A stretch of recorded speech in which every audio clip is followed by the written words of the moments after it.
Dahil nga sa Court of Public Opinion, pag lumabas yung mga ebidensya labang kay Sara, kahit masurvive niya yung impeachment, magiging damage good siya. Halimbawa, yung pagbobotohan sa Lunes, yung pagbubukas ng kanyang mga bank accounts at pagkumpara nito doon sa kanyang salin. Game changer yon, no?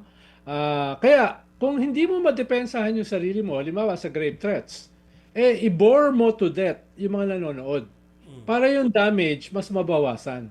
Dahil nga sinasabi ko nga, yung evidence ay importante. Pero hindi yan ang pinaka-importante sa mga senator judges. Okay. Ang pinaka-importante sa kanila ay yung impact ng public opinion sa kanila bilang senador. Lalo na marami sa kanila re-electionist sa 2028. So yun yung kanilang magiging dominant political calculation.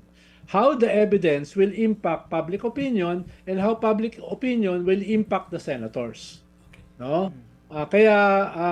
Malaking bahagi nito is political. No?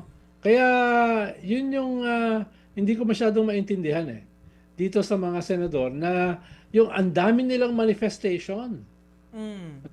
Daming manifestation.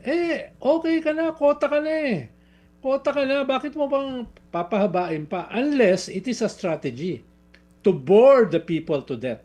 Yeah. At kung bored na yung mga tao, change channel na yon. Yes. 6 na oras ako, nag-i-splurge ako sa miniseries kung maganda. No? Kami din. Ako maganda, tatapusin ko talaga. Hindi ko papayagang lumampas yung episode. Talagang tatapusin ko. Totoo. Tama. Diba, yung The Lioness, tinapos ko yun. Ayos.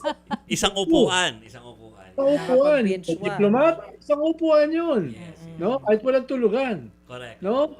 Di ba, Pero, pag pick up naman sa Tuesday daw, mala Oo, fireworks naman, tama. Tito Ronald. Baka sa Tuesday. Oo.